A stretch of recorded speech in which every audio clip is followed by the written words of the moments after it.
discover more about the nature of reality and help create a better life for yourself and the rest of the planet.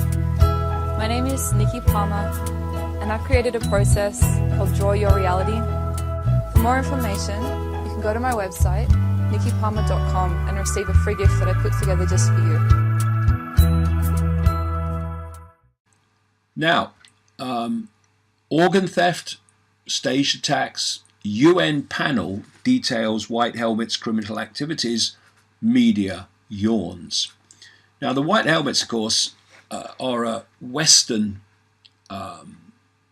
Islamic extremist organization. They already work in Islamic terrorist areas where organizations like ISIS operate, and they are funded by, or have been funded by, the US, by Britain, by the European Union, and they won an Oscar, didn't they, for a movie about how wonderful they are, because of course lovey Hollywood, which is owned by the elite, is just a propaganda operation.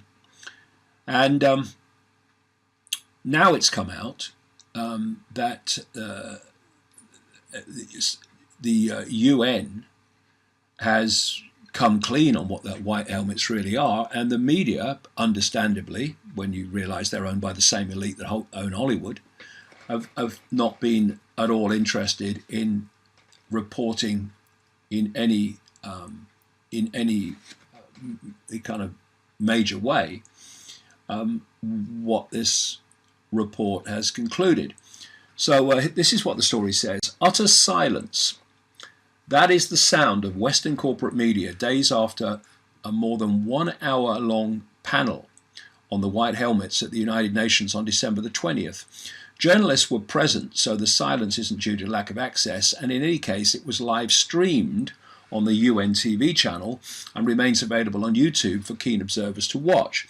More likely the silence is due to the irrefutable documentation presented on the faux rescue group's involvement in criminal activities, which include organ theft, working with terrorists, including as snipers, staging fake rescues, which has been well documented, thieving from civilians, and other non-rescuer behaviour. On the panel was one of the corporate media's favourite targets to smear, British journalist Vanessa Beeley, who gave a fact-based lecture on her years of research into the founding, funding and nefarious activities of the White Helmets. Research includes numerous visits to the White Helmet centres, countless testimonies from Syrian civilians, and even an interview with the White Helmets leader in Syria. Maxim Grigoriev, the director of the Foundation for the Study of Democracy, a member of the UN's Global Counterterrorism Research Network, spoke at length, detailing some of the over 100 eyewitnesses his foundation has conducted interviews with. These include over 40 White Helmets members, 15 former terrorists, 50 people from areas where terrorists and the White Helmets operated, with another over 500 interviewed by surveys in Aleppo and Deraa. Among testimonies presented were numerous accounts of White Helmets' involvement in organ theft. A head of nursing in Aleppo is cited as seeing the body of his neighbour, who had been taken by the White Helmets to Turkey for, quote, treatment. I lifted the sheet and saw a large wound cut from the throat to the stomach. I touched him with my hand and understood there were clearly no organs left. Another interviewee said a person receives a minor injury, is rescued, and then brought back with their stomach cut open and with their internal organs missing.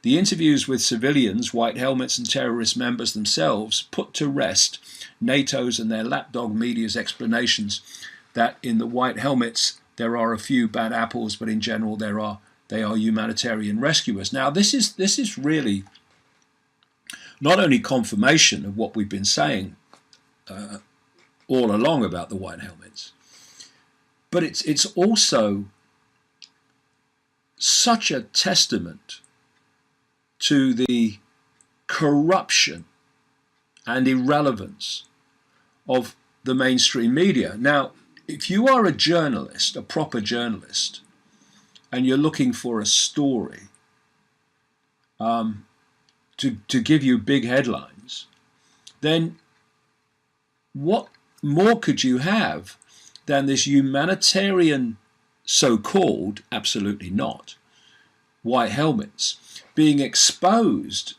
by UN organizations for all these things I've described, including gutting people of their organs. I mean, it's just a massive, massive story. But where has it been? In the mainstream media. And this is another thing that's happening. You know, people have said since I was a kid, "Oh, you never believe what you read in the newspapers," but people still do. But more and more are not. More and more are becoming aware that the media doesn't just not tell the truth, it monumentally lies to you.